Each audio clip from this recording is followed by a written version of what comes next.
Thom Hartmann here on the news. You need to know this. ALEC is holding its annual conference in Chicago, where corporate lobbyists and conservative lawmakers will get together, have a few drinks, and create more corporate-friendly, middle-class destroying legislation. At annual ALEC meetings, corporate lobbyists sit down with conservative lawmakers to craft bills, and then those lawmakers go back to their home states to get those bills passed and signed into law. According to Bloomberg, ALEC gets nearly 200 bills passed every year in state legislatures around the country. ALEC was founded by men like Paul Weyrich, who infamously once said that he didn't want everyone to be able to vote. True to form, ALEC's recent voter suppression ID laws are spreading from state to state like a bad cold. While ALEC is primarily known for voter suppression ID and stand your ground, shoot first laws, its reach goes far further. The conservative organization is well known for promoting voucher programs that drain public schools of resources by using taxpayer dollars to subsidize the profits of private for-profit schools. ALEC also uses its model legislation to push laws to limit union rights and organized labor, primarily through so-called right-to-work-for-less laws. ALEC also spends a lot of time and money on repealing minimum wage laws nationwide and fighting increases in the minimum wage.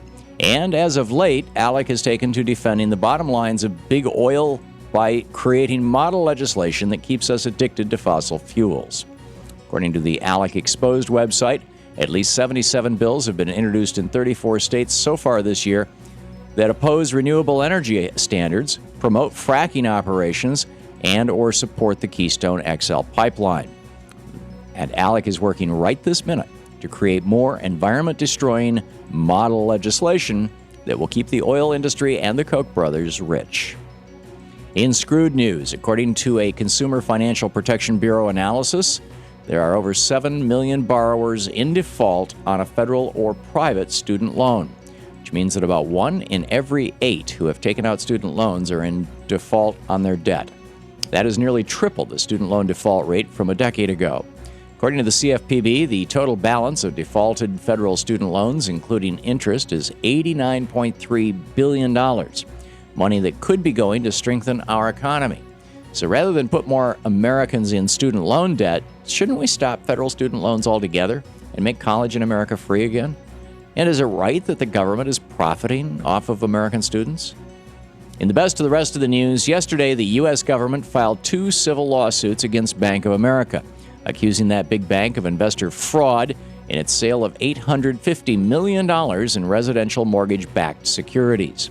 Bank of America has already agreed to pay over $45 billion in fines to settle disputes from its role in the 2008 financial crisis. So the question is, what does it take to send banksters to jail in America? How badly do banksters have to behave before their Republican protectors finally say enough is enough and let them face jail time? Republican Florida Governor Rick Scott is preparing to kick minority voters off the voting rolls just in time for his own re-election campaign.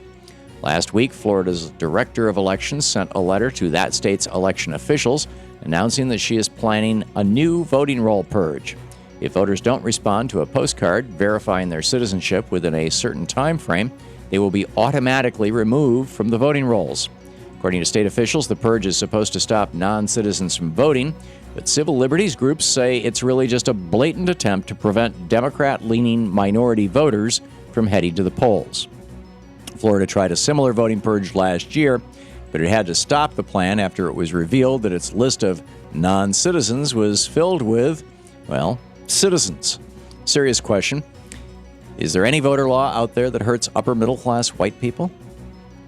According to the National Oceanic and Atmospheric Administration's annual State of the Climate Report, last year was one of the top 10 warmest years ever recorded and broke numerous climate-related records.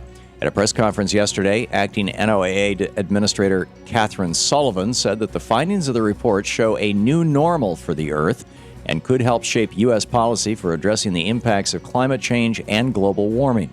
So, should we adjust to the new normal of climate change and global warming? Or should we be investing more in renewable sources of energy like wind, solar, and others that will help break our addiction to fossil fuels? And finally, watch out, good people of Christian America. The liberals are coming for your gym towels. Earlier this week, former Pennsylvania Senator Rick Santorum announced that he's open to another run for president in 2016.